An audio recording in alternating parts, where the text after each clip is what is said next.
Peace and all good. Welcome to our Franciscan Laudato Si and Integral Ecology online course. This specific interactive session is a part of the Franciscan call to action, rebuilding the temple of God's creation. Earlier on today, we had a morning session with a group of our presenters in the online course. And today we have with us Brother Chris Warner and Yamide Dagnet. I hope that you found their respective presentations very enriching and stimulating in your ecological conversion. And what we'll do today is we'll have about an hour and a half max. And I will begin with a short prayer, then we'll give you instructions on how are we going to conduct this interactive seminar. And we'll have a few minutes for the Keith and for your need to give a short, to share a few things. And then we'll open up the floor to your questions and answers.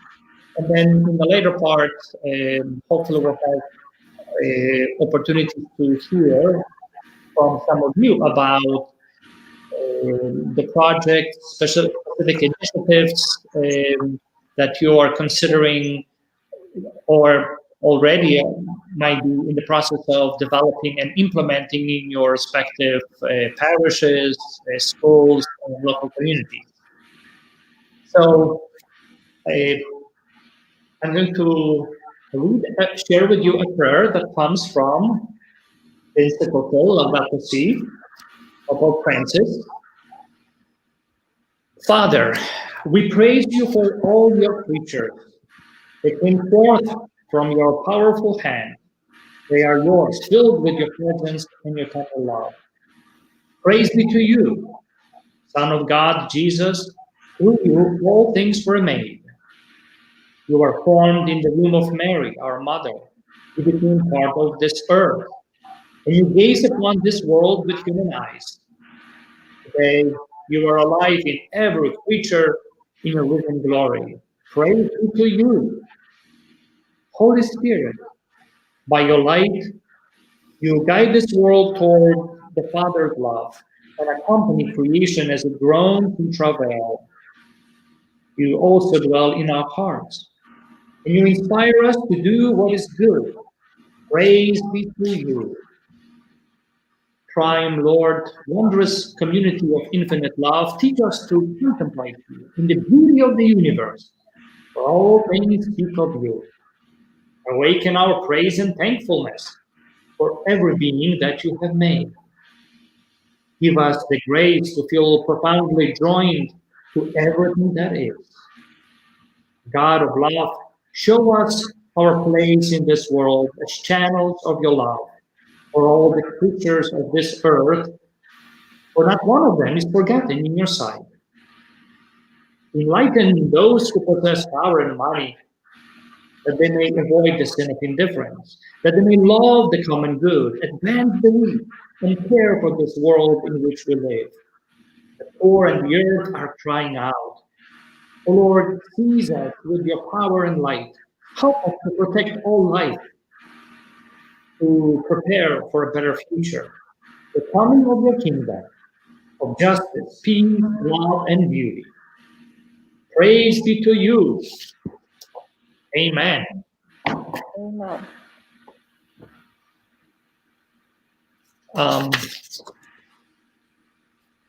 As you listen to the presentations, short presentation by Brother Keith and Yamide, I invite you to write questions or make comments, and then we'll present them to the speakers. Also, you may remember something that you have come across in the online course. And if there's something specific that you would like to ask our speaker presenters, please do so. And then we'll bring those questions to the front and engage in conversation. So without further ado, I'll ask Brother Keith to speak briefly about it. Greetings, peace and all good to everyone. I would like to share a short reflection with you on where we are with Laudato Si today and my own thoughts about this as a Franciscan friar. And I want to talk about Laudato Si in the broader context, that is to say, looking at where it comes from historically, where it sits in the historical process, and also what it says about the direction that we're going as a Franciscan movement within the church more broadly. Recently, I was asked by a diocesan group to give a presentation about Laudato Si, but this is not a Franciscan group. It was clearly diocesan, and they did not have any Franciscan background or sensibility. They said, and really some of the people that I would be presenting to were much more open to the authority of Pope John Paul II and Benedict XVI, and were somewhat dubious about Pope Francis's leadership. Well, this is interesting. This is not a part of the church that I ordinarily interact with.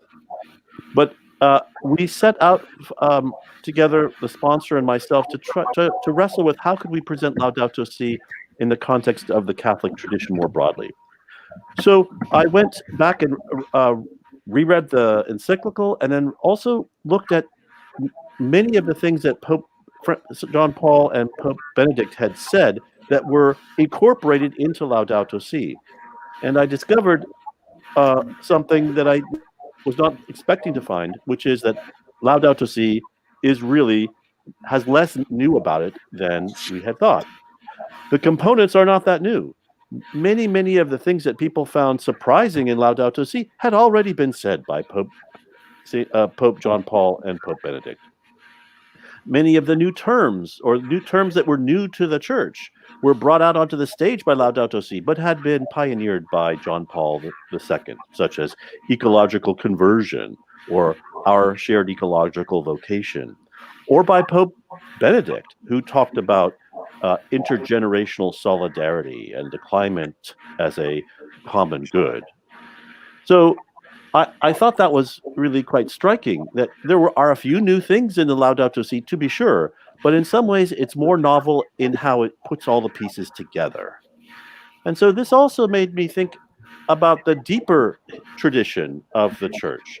And so in an effort to try to look farther backwards, I looked at some of the writings by St. Augustine in the 4th century and our own Franciscan St. Bonaventure in the 13th century, and discovered, again, all kinds of classic wisdom rooted in our deep Catholic tradition, dating back centuries, that is reflected in the orientation, the sensibility, the worldview, the ethical worldview, and the cosmology of Laudato Si. It's really rather a return to many things in the past, and it suggests to me that we really are in the process of both looking backwards to reclaim those elements of our tradition, the wisdom that we seem to have lost in our foolish modern age, but also in terms of how we go forward with this.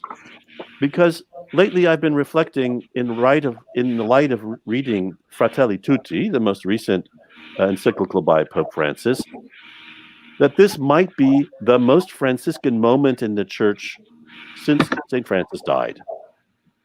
Because it's clear that Pope Francis is leaning very heavily on the Franciscan tradition within the church to advance his vision for how we are as church and how we think about an engaged spirituality. We certainly got a clear message of that in chapter 6 of Laudato Si, ecological education and spirituality. Very clearly out and boldly presented. Very exciting, and a way forward for the Catholic spiritual tradition to be a part of the global conversation. But it's also clear that, for those of us that are Franciscan, either by religious profession or by orientation, that we may be hitting the high water mark, because Pope Francis is not leaning on the Ignatian spiritual exercises. There's plenty of Ignatian spirituality in him, but he's leaning really hard into our Franciscan tradition between these two encyclicals. And it's like, this is the way forward for us to be as in a contemporary eco-spirituality, Catholic or other forms of eco-spirituality, in dialogue with the Catholic tradition. This is just so freeing, liberating, opening. It's about a conversion of our hearts to be open to our experience, to all of our brothers and sisters, and to the earth in a much more expansive and awe-inspiring, I hope, and engaging way. And I hope that in some small way through this Laudato Si Revolution course that you've been able to reflect upon this journey that we're on together, and trying to turn the course of human behavior towards greater concern for the earth and the poor in this spiritual way. So with that, I'll pass it back to Jacek, Father Jacek. Okay, thank you. And we were lucky to be able to recruit Yamide Dagnet in a presentation of Franciscan Laudato Si and Integral Ecology course. And Yamide, if you can share with our audience some of the new things that maybe thoughts, observations on what's going on in the world, and especially thinking about action. Uh, Action that could be taken at the individual level, at the institutional and systemic.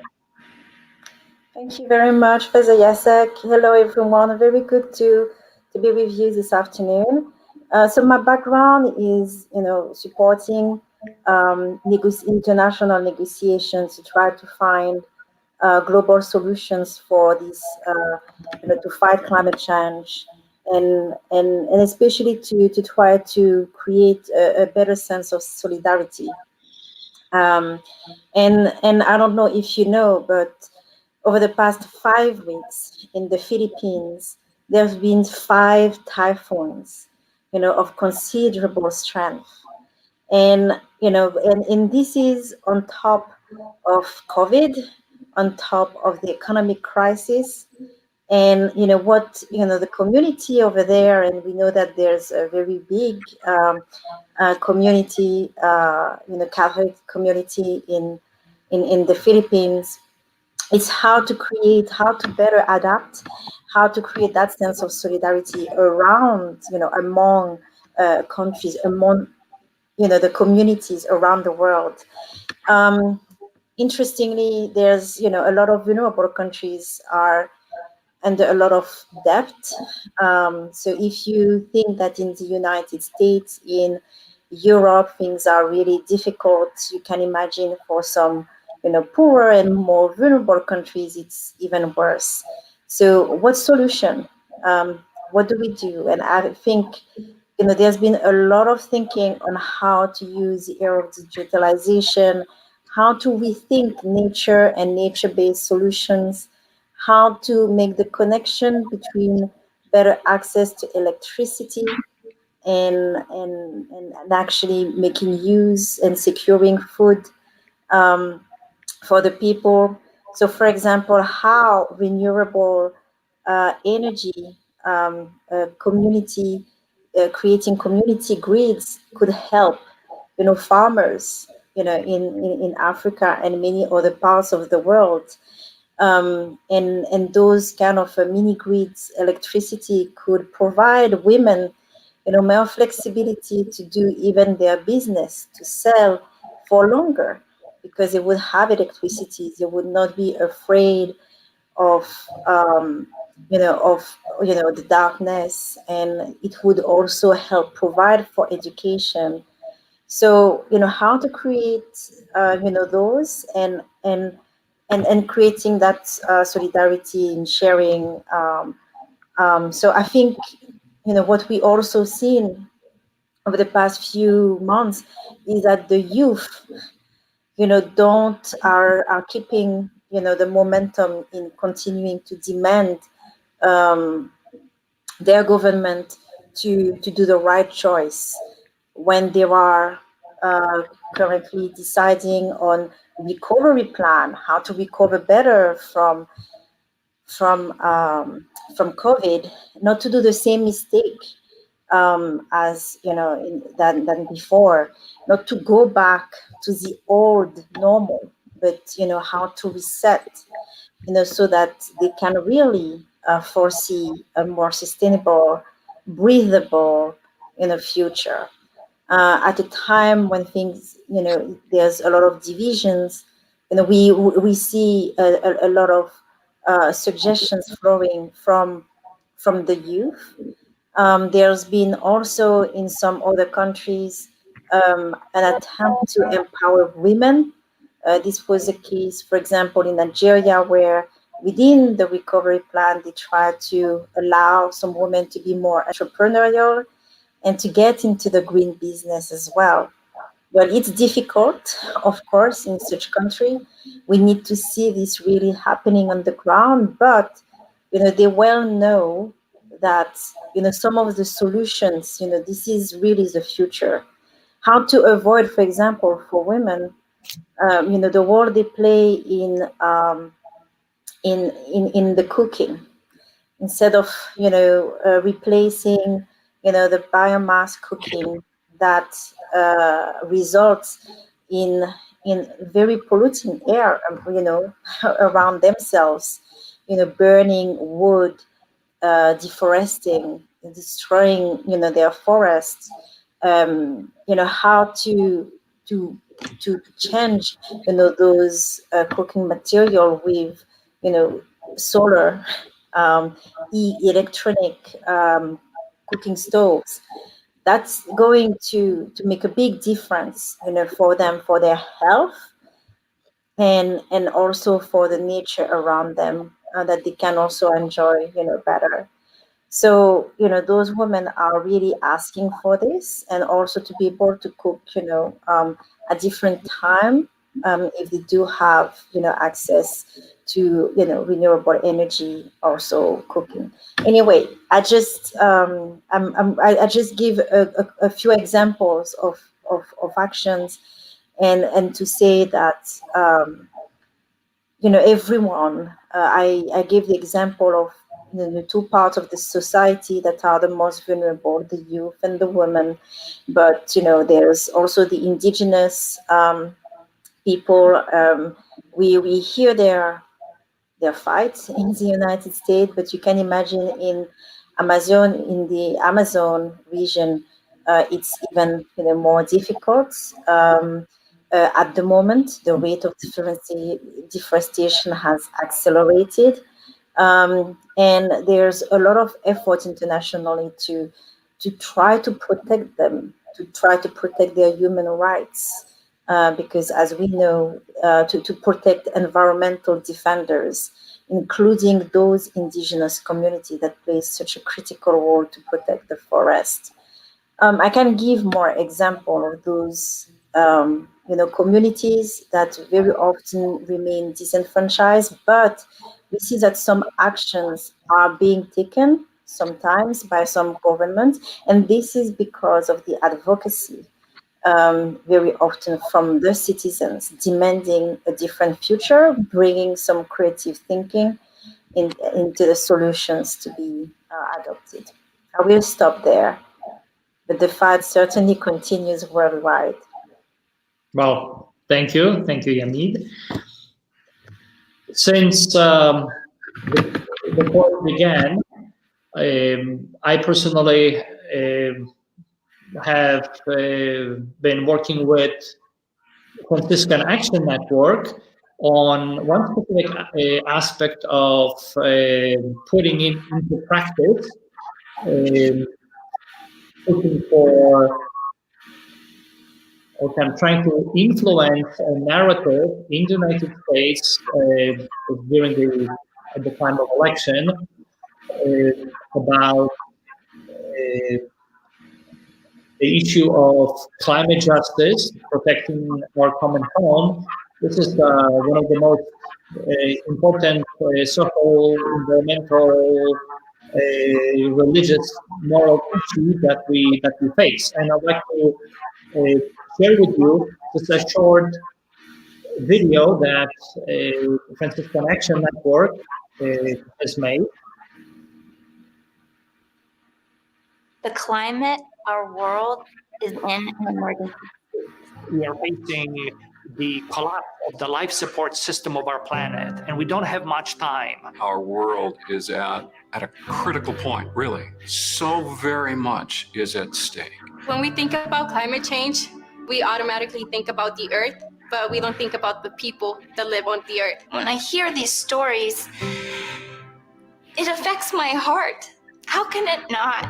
We need clean air to live. We need clean water to live. Like, these are just basic things you're taught from when you're young. We're not heeding the cry of the earth and the cry of the poor. The children are going to inherit what we have done. The earth is speaking to us, and we must listen if we want to survive. If we don't take aggressive steps, humanity will be drastically impacted.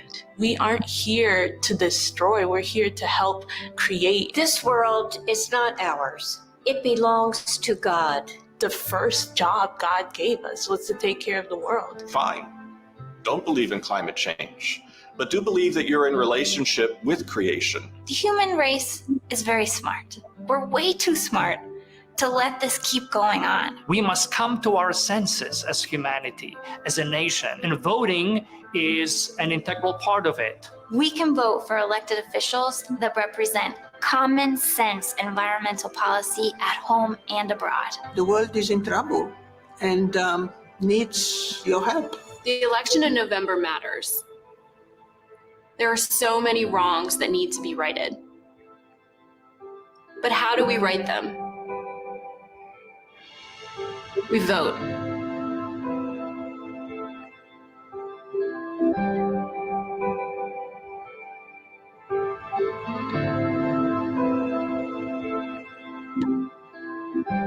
And in the United States, we had an unprecedented number of people who did vote, and yet this is not the end. We are called to continue to influence the narrative in our churches, in our schools. About a month ago, I moved into a parish in Durham, North Carolina, and here we are. There is a group of about 40 people that participated in the Franciscan online course, and we are slowly developing a plan to respond in very concrete ways. But one way is to shape the narrative within our church, within our parishes. So on my part, I continue to preach about issue of climate justice being fundamental, the most fundamental pro-life issue that we are facing.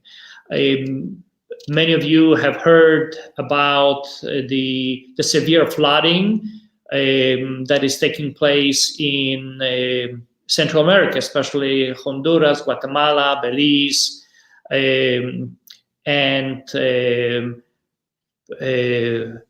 the hurricanes Eta and Iota are devastating, especially this weekend. They're expecting up to 10 inches of rain, comparing to far more devastation is expected than happened in Honduras when Hurricane Mitch devastated that country. So again, opportunities to organize and not only to provide relief for those communities, but also speak about some of the root causes, systemic, the consequence of global climate change. Sometimes it's flood, unprecedented flood. Sometimes it's unprecedented droughts that have forced many thousands of people from Guatemala, from Salvador, from Honduras to seek a better life and exercise their right to life for them and for their children. They will.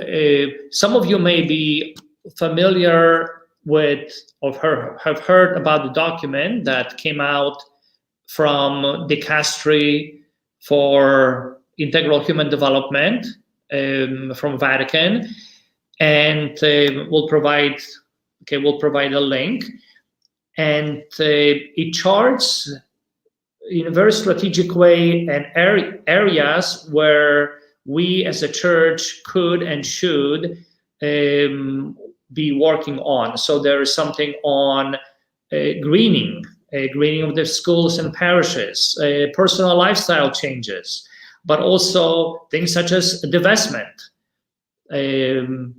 from fossil fuels on the part of the schools, on the part of the parishes, dioceses, community organizing efforts, especially led by young people, to push for systemic change. Again, opportunities for us as a church to stand and to actively support young people and other institutions and work collaboratively with people of other faith traditions in making a dent in the fight for climate justice. So I would like to ask you if anyone has a comment or question to make. If you're watching it on Facebook or on YouTube channel, there is you can scroll down and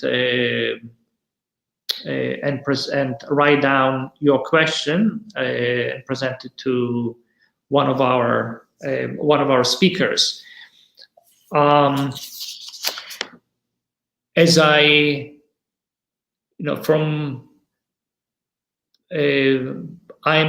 a Franciscan. I have an opportunity to preach, to influence what is being considered or to influence the program that is being used in, let's say, baptism preparation or in youth formation. So again, encourage you to get involved in kind of developing a relationship with local leaders of the parish or the school, planting seeds, and exploring opportunities for local actions. Now, Yamide, now there's giving the results of the elections in the United States. Looks like our country will be able to join the Paris Accord. Yes, it generates a lot of hope, in the rest of the world, that the United States, who is the second emitter of emissions, is going to take back its responsibility. And I think it's very important for everybody to understand at a time of crisis that, and where so many of us, so many people are in a very difficult economic situation, that going green does not cost necessarily more. It's supposed to actually reduce your bill. So we can learn. A lot of countries, have made advanced and made some decisions that can be taken into account, so that some policies are designed in a way that helps you reduce your electricity bill actually, faster, to feel more warm during the, the climax of winter, because your home is going to be better isolated. Um, so I think it's very. I know that there's a sense, for some, that the problem is that I cannot do much because I am not wealthy. But some of the decisions, some of the actions, advocacy, do not necessarily cost. Some of the sharing, volunteering to help do not cost necessarily something, and advocate and making sure and voting still, for the representative of your, districts, to make the right decisions, so that you can, make the most of, your salary, to breathe better, and is going to be, very important. So I think I just wanted to highlight that, that we don't seem to, at a time of grief, sometimes, that we're not perceived as placing more importance. I'm sorry for the background noise. We don't seem to put more importance on, climate rather than people, because actually we are, you don't have to choose. It comes together.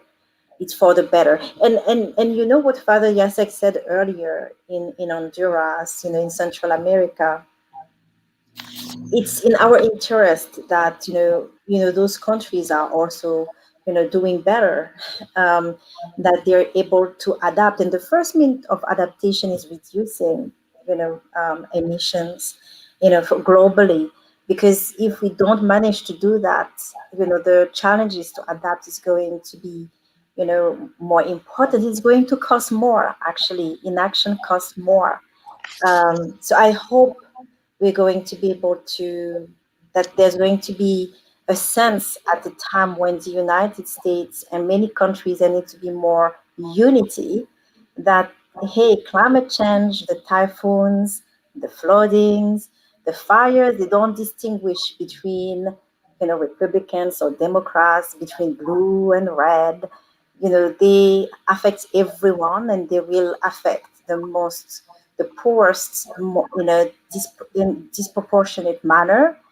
And it's in our own interest, to do something about it. And otherwise, we're going to lose the gain or the advancement on development, that, we would have taken. So I just wanted to highlight, that dimension. And we know that the new administration will come back, will into the Paris Agreement. We hear sometimes that, hey, what happens, what signals all the countries are giving, that they're going ahead. Actually, before the elections, countries like China said, hey, guess what? 2050, we're going to be carbon neutral. No fossil fuel. It's really important by 2060. And then Japan came back and say, we're going to do that in 2050. Then South Korea came back and said, we're going to do the same. And before the free, Europe had already said they would be doing that, and give even more nearer-term signals on how they're going to do this, with plans that they brand as just transition, because they know that some of the people are in sectors of the economy that would need to be helped to transition into other sectors that are keeping our earth cleaner, and give a chance to the people to breathe better. I will stop there, Father Jacek. I'm sorry, maybe I was too long, and I see that Father Keith is also willing to speak.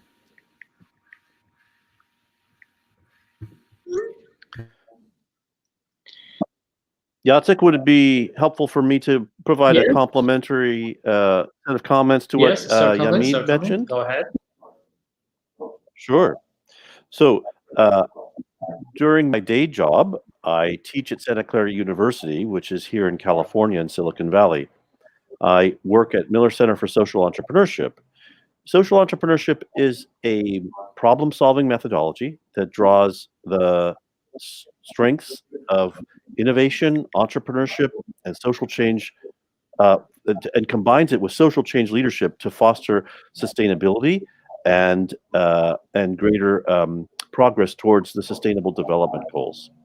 So I teach within the context of this center, and I think what I'd like to share from that that I think would complement what Yamide mentioned is that entrepreneurship and social innovation provide a set of tools that can help everyone wherever they are engage in creating new forms of economic development and community organization that can proceed towards the goals that Yamide mentioned. Certainly, we would want to pay particular attention to activities, enterprises, economic development that can foster resilience in the face of climate disruption. Climate resilient agriculture, water systems, and infrastructure that are able to provide for everyone, even under conditions of climate change. Economic development, livelihoods, and a rapid transition to distributed renewable energy. These are many of the activities that social entrepreneurship is engaged in around the world. And I have the privilege of being in a center of practice that advances this, especially working with partners in Africa and Asia. The other big dimension, of course, is fostering gender inclusive development, because we know that the goals of fostering greater inclusion of women and their well-being and allowing them to exercise their voice and their agency within society has a whole host of benefits, including fostering the ability to navigate our climate future. But I share this with you not because it's my work per se, but because I've come to believe that it's a very important methodology that can help us make progress towards Laudato Si. All of the issues around treaties and international agreements are super important, as Chapter 5 of the encyclical reminds us. But at the end of the day, there are billions of us who are able to act every day. And although times are tough with COVID and many other things, we dare not lose hope. Part of the Franciscan tradition is always affirming the will and the choice and the decision to work toward the good, towards the common good. And I believe that this kind of innovative approach of social entrepreneurship, new institutions, responsive institutions, inclusive forms of community economic development that have within them sustainable development concerns is a great way that many people can participate in the kind of ecological transition that Laudato Si calls for. Mm-hmm. Thank you. And on the note about action, I would like to introduce Jason Miller from Franciscan Action Network that is joining us. Welcome, Jason. Thank you so much, Jacek. It's a pleasure to be here. And if you can briefly talk about what Franciscan Action is up to nowadays after the election. Earlier on, yes, the Franciscan Moment video in preparation for the election to form people's consciences. But what FAN is doing now? Yes. So as Jacek mentioned, we had our video series in the lead up to the election here in the U.S. and 2020 is still a Franciscan moment. And in my cameo in that video, I said, voting is just a first step. And Brother Keith talked about how, we need to take action. It's those 2 feet of love and action. You need both the charity and justice. And as Pope Francis tells us in Laudato Si, that we have to hear the cry of the earth and the cry of the poor. It's up to us to really make that change. And so at Franciscan Action Network, for those who aren't familiar, we represent about 55 different Franciscan institutions across the United States, working on mostly U.S. policy issues, and Care for Creation is one of those. And right now, perhaps some of you have seen that the current presidential administration is trying to, at the last minute, sell some of the Arctic lands in Alaska to oil companies so they can drill there. And what we need to do is to take action. And if folks go to franciscanaction.org, they can find an action alert. I don't think it's going to be posted there until Monday, but it is in our Monday morning newsletter. So if you're on our e-newsletter, you'll get that Monday morning, calling on the Alaskan State Director of the Bureau of Land Management to stop the drilling and to not allow the Arctic areas in Alaska to be open to oil companies. It's important for obvious environmental concerns, but also for the wildlife there and for the indigenous people that live in Alaska and have hunted there and have worked off the land for a very long time. Great. I hope that many more Franciscan people will join in this important advocacy effort.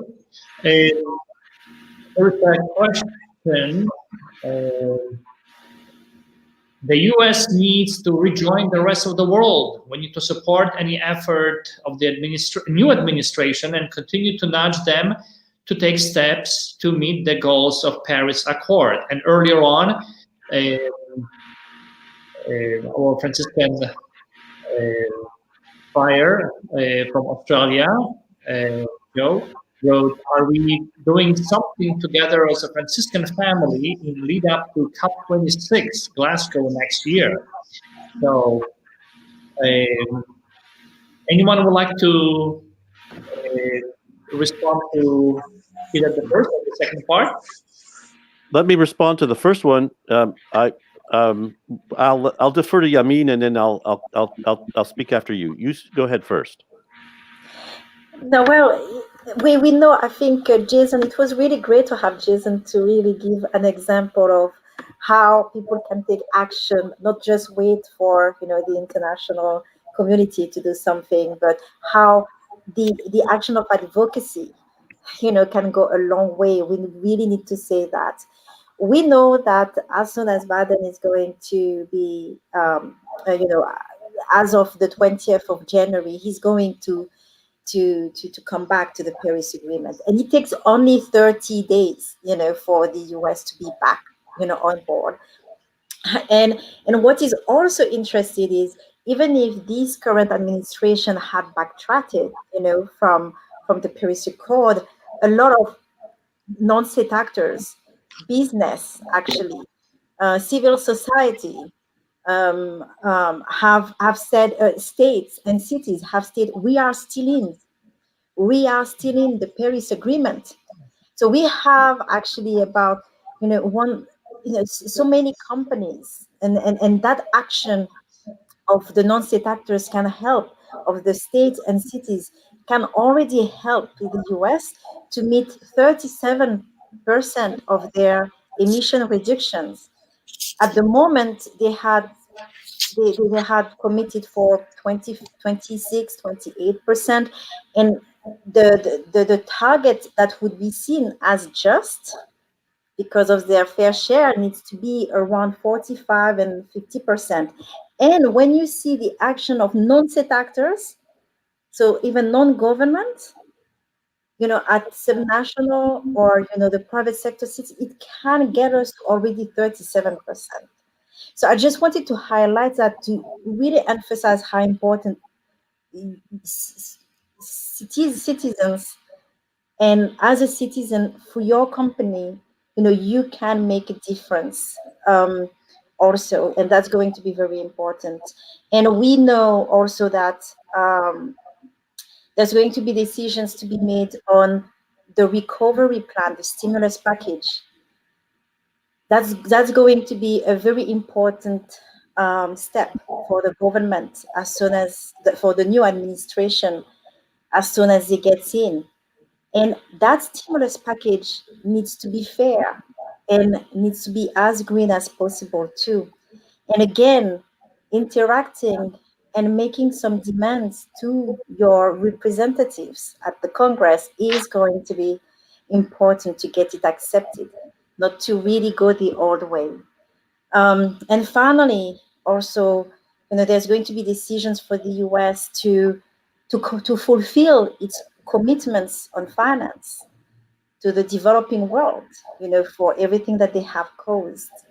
And that's going to be, again, dependent on the Congress sometimes decisions. It could be executive power, but again, the more we advocate, we sign petitions, we keep an eye on what initiatives like the Franciscan Action Network get on our mind to support it, the better, because this is the way they're going to feel that they've got electorate. They have people that really want them to do, something in one specific direction. Sorry, I just wanted to get, this is what we understand the new administration would do as soon as they're going to come to power in January. But in between, as Jason said, there are things that we need to do to prevent the worst still to happen. So in the next 2 months, we also still need to be vigilant, and the role of communication is very important. I just wanted also to take the opportunity to thank him, and his network and other networks also to raise, awareness about where we need to keep to make sure that some decisions are not getting us backwards so Great. far away that it's difficult to. Great, thank you, Yamide. And there is a question from Magali. Anyone would like to comment on that? Contribution of the livestock industry, greenhouse gas emission, individual lifestyle changes. Yes, I would say that it is helpful to be able to live out Laudato Si. One has to find ways of putting it into action in one's daily lives, and there are, I think, a whole host of opportunities to do that. But as the contributor mentioned, making changes in diet to look at an eco-friendly diet, moving away from dependence on intensive animal agriculture, and this author advocates veganism, which I think is commendable, but it is a difficult path. I would say that what I think is that this has the ability to foster a deeper sense of awareness of one's interdependence upon all of life. And this kind of practice also with diet has the ability to live out the approach of integral ecology. It has the ability to help us understand what ecological virtue feels like by the choices one makes in a daily life. And these are things that are good for the practitioner, but they have a spillover effect. And as Pope Francis says, we can never succumb to believing that we cannot make a difference. And so I think that this contributor is quite right in saying that diet, attention to lifestyle, veganism, these things are all part of the broader fabric of helping us think about our own choices and how that affects us spiritually and biophysically in terms of our relationship with Earth and with God.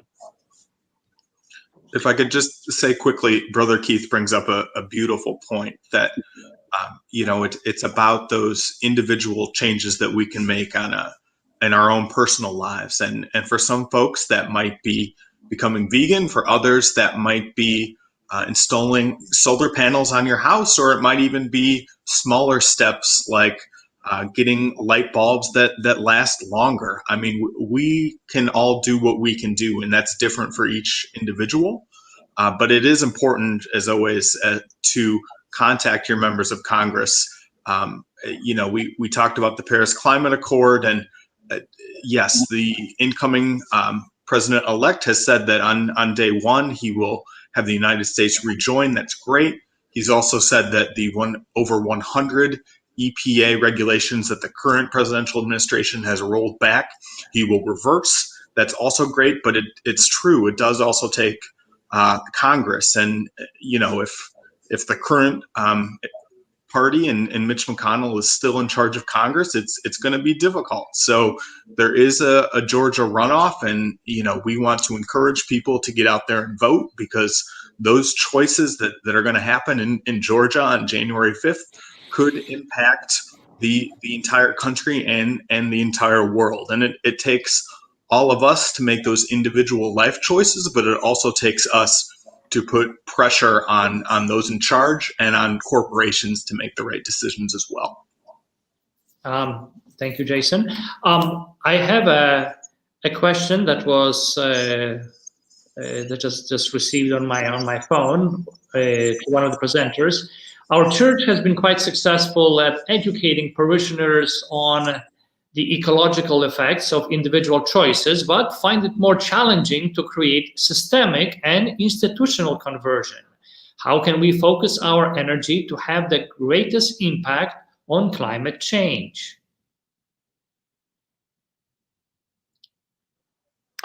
Yes. Well, I would say that the contributor is correct. And I would say that is that weakness that's identified is true, but not only for the church. This is, in some sense, this is, I think, a manifestation of a much broader problem in the way that, especially Americans think. And let me say a little bit. Let me engage in a little bit of cultural critique here. Because I think it's relevant to the implementation of the kinds of things that Yamide and Jason spoke about just recently. There is the sense in which spirituality and religion is conceived as an individual choice activity, and that one does for oneself. And yes, we do have individual choices, and yes, we have power in that. But we have, as a part and parcel of being American, we seem to have forgotten the one of the founding statements, or e pluribus unum, out of many one, the sense of the common, the collective, the public, the well-being of the republic, the well-being of all, and that one can do these things, one can live one's life without reference to others. To me, this is where I think in particular any engagement with parish leadership or any kind of religious leader has to continually address this issue in our culture. It's a blind spot. It's a weak spot. It's part of what leads us to say it doesn't matter what other people do, or we don't care what other people think, or it's also a part of the denial that climate change is real, which, from my travels around the world, I mean, it's really the place where that the holdout is in the United States. Great is our need for conversion. So I would say that every part and parcel of working towards systemic change, towards presenting this, the need for shared ecological conversion in whatever institutional context we find ourselves, is something that has to go hand in hand with continuing to undermine this and address the cultural blind spot of hyper-individualism. In some sense, this is what part of the dramatic call of Laudato Si, to be a part of Earth community that we never dare let go of, and really until we adopt this more communitarian, familial framework, which is described in St. Francis's original Canticle of the Creatures, that has to be a part and parcel of making any progress towards systemic change. And to illustrate that, Father Jacek and Father Keith, I could not agree more. We tend to think that it's a zero-sum game, that, if we do something on climate, we lose on something else, or we need more stories that it's not the case, that it's a win-win. There's co-benefit. In doing this, we're going to be better with our health. Actually, we're going to be less poor. We're going to have healthier life. It's going to be better for our companies. And, the question that Magali raised, on the diet and the laugh talks, companies, it's not just even citizens. It's also the way the companies, even if they have livestock, outreaching, their livestock, the way they are feeding them, the way. So you can. It's a spectrum. You don't have to go necessarily the other way around. But I think it was Christine. It's the whole value chain. It's a value. That sense of value chain is important because you as citizen has an impact. You're going to decide to buy one thing rather than another. It's going to give us signals, and the company who is producing this will make some choice on how to be more competitive. It's how to create that race to the top, where there's going to be win-win. And I think Father Keith really illustrated that, that sense of community. But I think we need stories to illustrate that. We need to see in the standards more stories about those win-wins, in the news. And I think hopefully we're going to get there. We'll continue with some of the questions that are being presented. Well, this is from our brother from Australia, Brother Joe McKay. Keith, this is direct. Yes, you bet I do. Now, it will come as no great surprise to you, Friar Down Under, that the women are leading here. So I'm working with a couple of congregations of Franciscan sisters, a number of congregations of sisters, including a couple that are Franciscan in East Africa, that are engaged in a poultry social enterprise.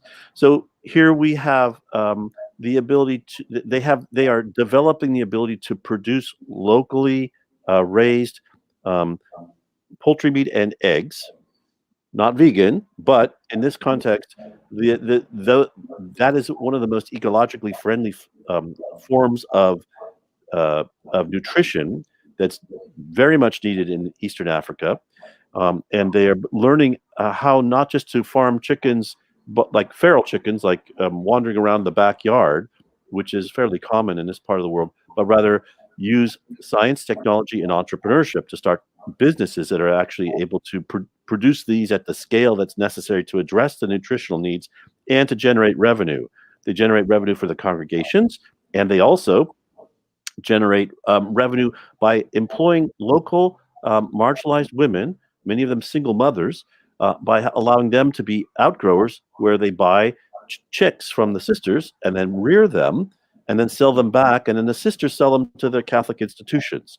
So in this way, creating a virtuous cycle that has a very small ecological footprint and engages in the cycle of life using agroecological principles, and generating revenue in multiple different directions and increasing the nutritional diet in that area. They are one of the Franciscan group I can refer to you as the Little Sisters of St. Francis of Jinja, Mother Kevin Providence Farm. You can find them on LinkedIn and Twitter, or you can reach them through me.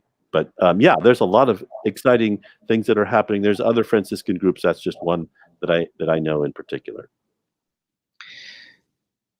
There's a question that arrived to us by text. Is there a way, or is there a plan to continue this conversation among Franciscans that will connect all the efforts happening in all the corners of the world, so that the broader Franciscan community is informed of our common undertakings, support these efforts, and show united, more powerful Franciscan faith and presence in the world? This is from Hermie Villasenor. Well, if I may, our Franciscan Office for Justice, Peace, and Integrity of Creation is responsible for really coordinating this Franciscan Laudato Si and Integral Ecology online course, and as part of the Franciscan Laudato Si Revolution, we are soliciting examples of local action. So if you go to later on, we will show you the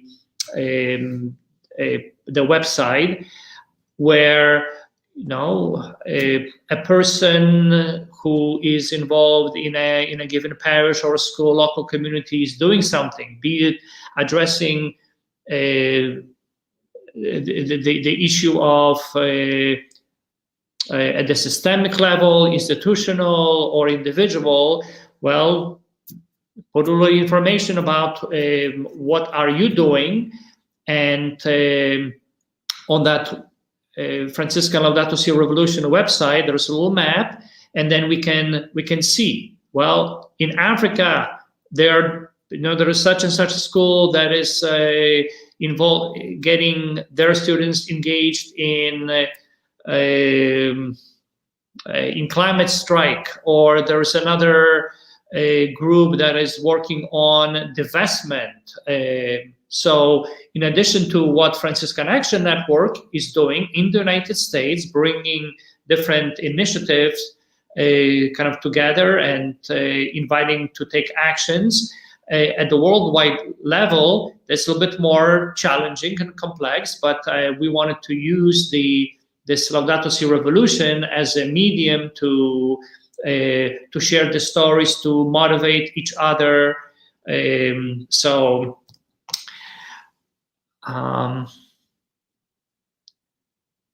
Questions. Present picture. In the meantime, Father, yes, like this, sharing best practice is really useful. And this is what I was saying about stories, to learn from each other. Because, and you can see that climate change, you can act in different ways, even plastic. Reducing, we didn't talk yet about this, but people can make, the choice when you're going to make delivery through Amazon, to have less packages, undertaken. So there are things like that, or to use less plastic bags, or not to use any plastic bags anymore. And what we see in some communities, they're starting to use natural materials like bamboos, to produce straw, to produce, culinaries. And it's changed our way, of consumptions. So this is just, and then there's transport, how, you get healthier by walking more, but also by demanding better public transport that would be more ecological. It's really enable more people to make things at scale, because there was this issue of scale, from a drop to the scale. So I think I just wanted to highlight what you said, in terms of, but if we can do more in illustrating, in having in the website a repository of all those stories and those examples, would be fantastic, because this is happening. Mm-hmm. Thank you. Simone asks about or encourages us to listen to the voices of African sisters and brothers, and their joyful way to celebrate and act on Laudato Si. Earlier on today, we had one of our interactive seminars in which Stephen Kazamutima presented, a young man that led one of the discussions on in our online course on the impact, on the connection between Laudato Si and justice issues from the global perspective, and the issue of racism, etc. And he is not only involved in nudging or kind of mobilizing the Franciscan family in Africa on climate justice, specific initiatives like tree planting, but also he celebrates. There was a number of songs that he produced. One that has to do with Laudato Si and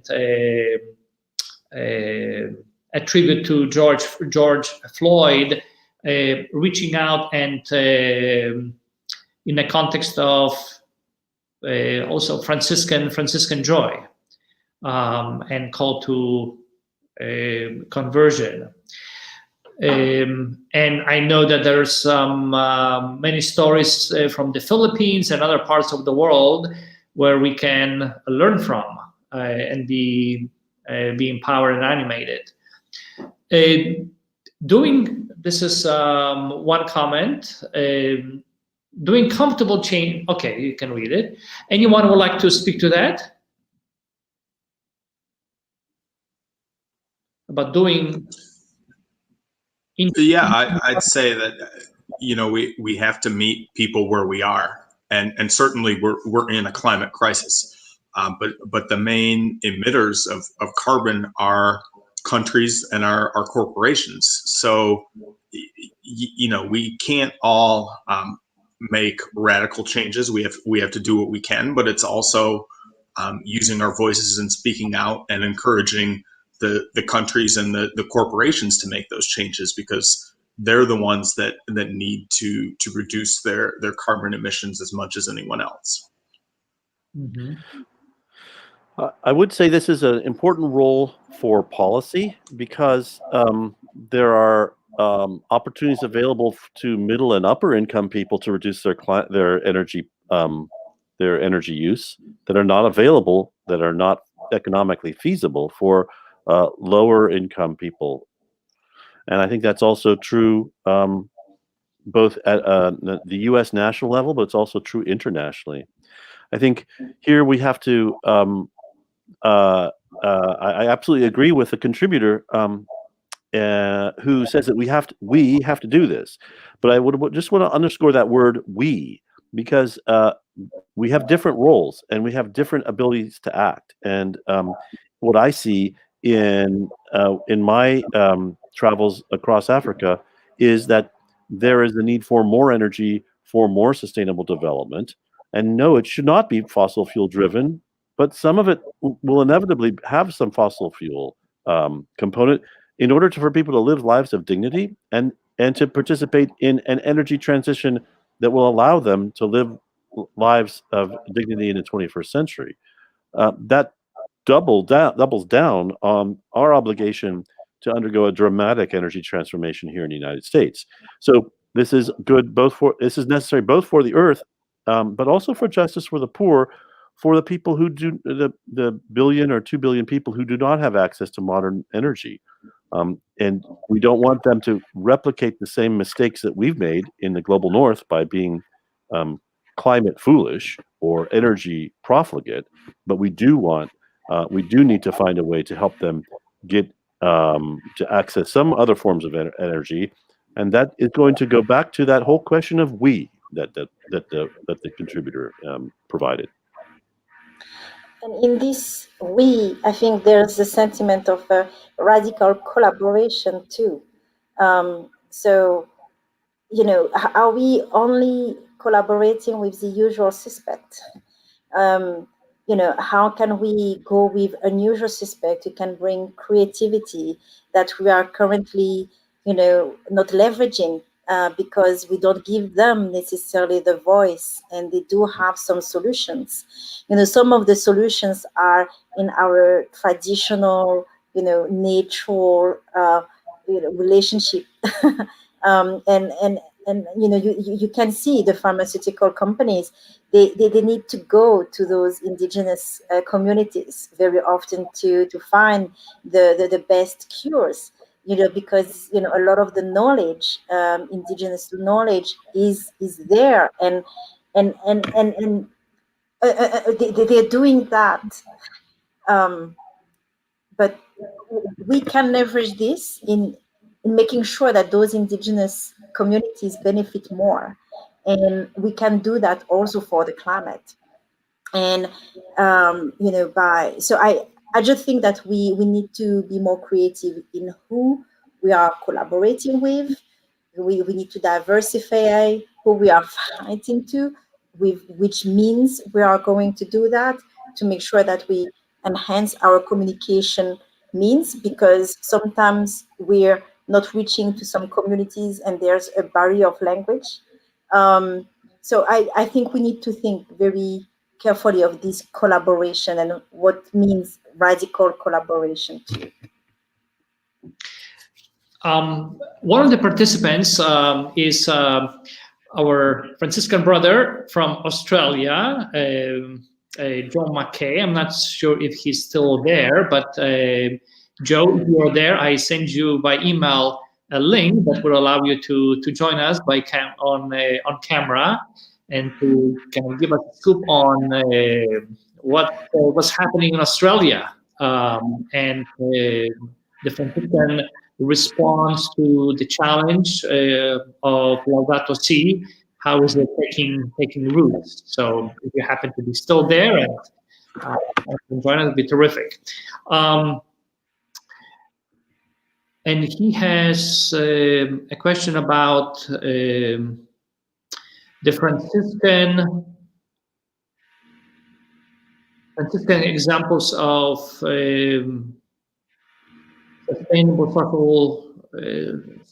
sustainable social enterprises.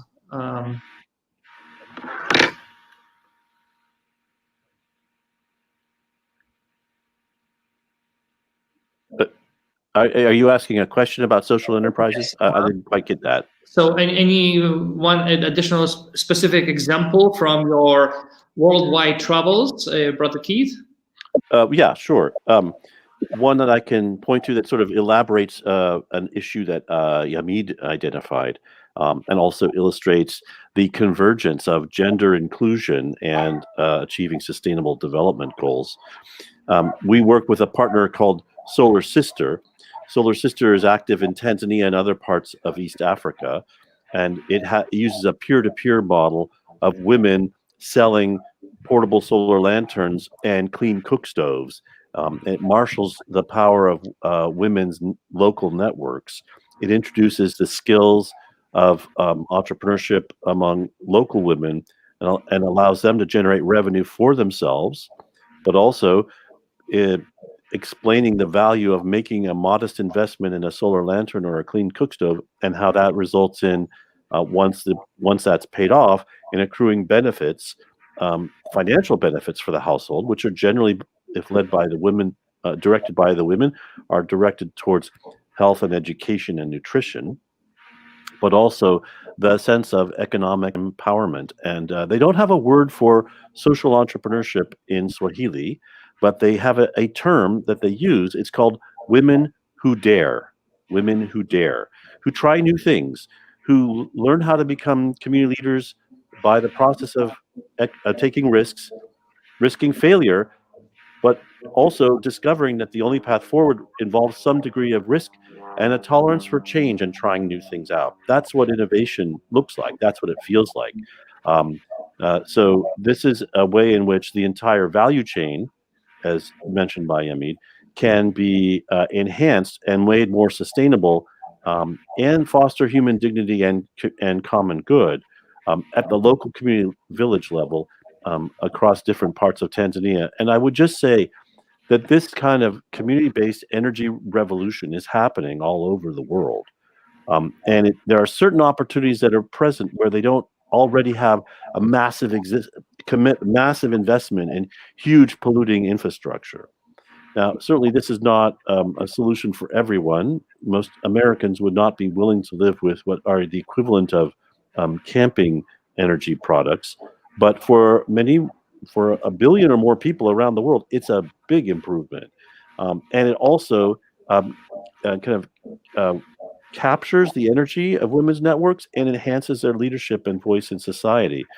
I was concerned when I first saw this, witnessed this years ago, that this would foster tension between men and women. But in fact, what we've seen in our partnership with Solar Sister is that this is something where the women have been able to establish a degree of credibility and respect, and it's fostered a greater gender equity in society, in households, which is really also like, if you get the right opportunity with the right technology and the right business model, the right value chain, you can generate tremendous creative, positive social change. And there are examples out there all over the world of this happening, but they don't rise to the level in which they enter the U.S. media market. So I would underscore what Yamide said about the importance of changing the narrative, actually reporting the narrative from other parts of the world, where many people are farther along in this recognition of the need for energy transitions and ecological conversion than we are in the United States. We are powerful in the United States, but we are laggards. And so I think that sharing the kinds of examples that are emerging from this Laudato Si Revolution course is a great gift that will help the U.S. share its, get its act together, and also work more collaboratively and create a kind of foster a planetary common good consciousness, which we need very much. So on that note, Brother Keith, I wanted to encourage you all to go to Franciscan Laudato Si Revolution website, where you can find examples of things such as energy transitions, lifestyle changes. We already have some examples from around the world. There is also a section where there is a map, and we hope that some of you would consider developing and implementing a plan and then reporting it to part of this kind of putting on the map, so that others can click on it, can find out, network, get ideas, and to build up a stronger movement for individual, institutional, and systemic change. I would like to bring this interactive seminar to a conclusion. And before we part our ways, I would like to invite you all to listen to one of Franciscan friars, originally from India, who created this very lively video based on Laudato Si. So maybe let's put it this way. We're going to end with the video, but for now, just want to thank Brother Keith, Yamide, Jason from Franciscan Action Network for joining us, and all those who have joined us from different parts of the world. And let us continue to act on the call and to rebuild the temple of God's creation. Peace and all good. And now we will listen to a short video. Thank you.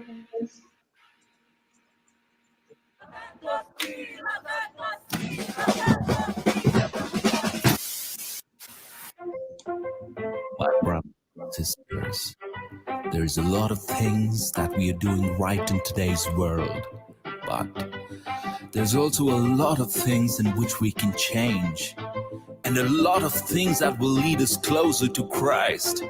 So let's get to it.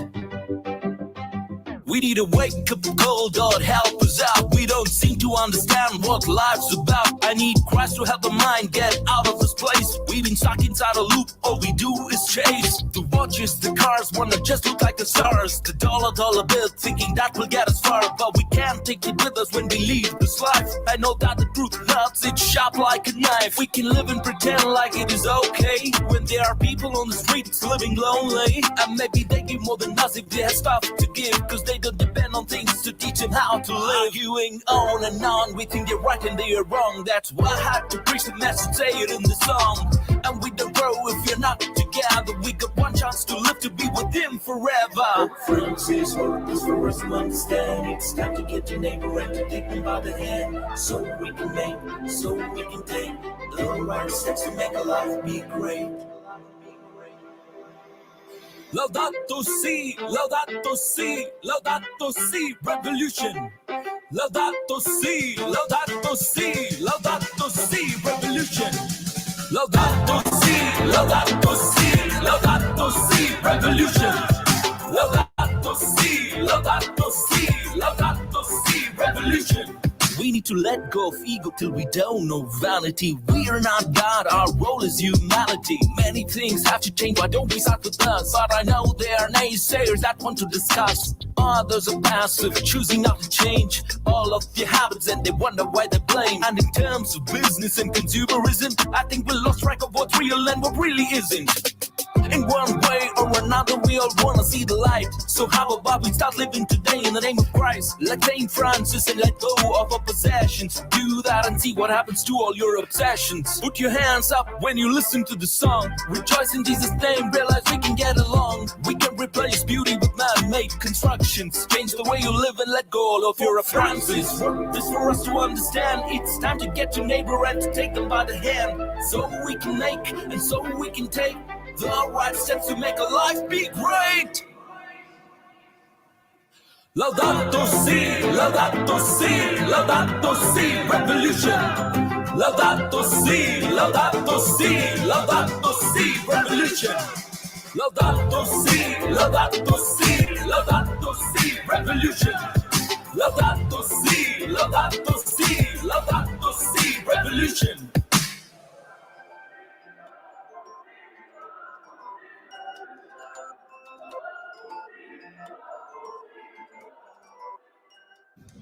Laudato Si, Laudato Si, Laudato Si, revolution.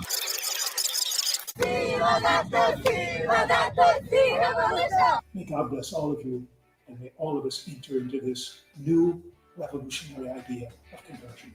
Laudato Si, Laudato Si, Laudato Si. Tá filmando. Biglas Pilipinas! Biglas Batangas! Laudato Si. Cuidemos nuestra casa común.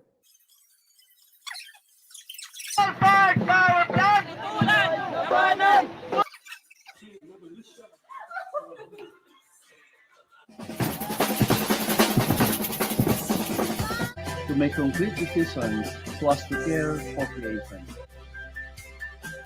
Po sa taong simbahan ay nakikisa sa lahat ng sektor ng lipunan sa ating panawagan at laban para sa hustisyang pangklima. Simulat sa pool ang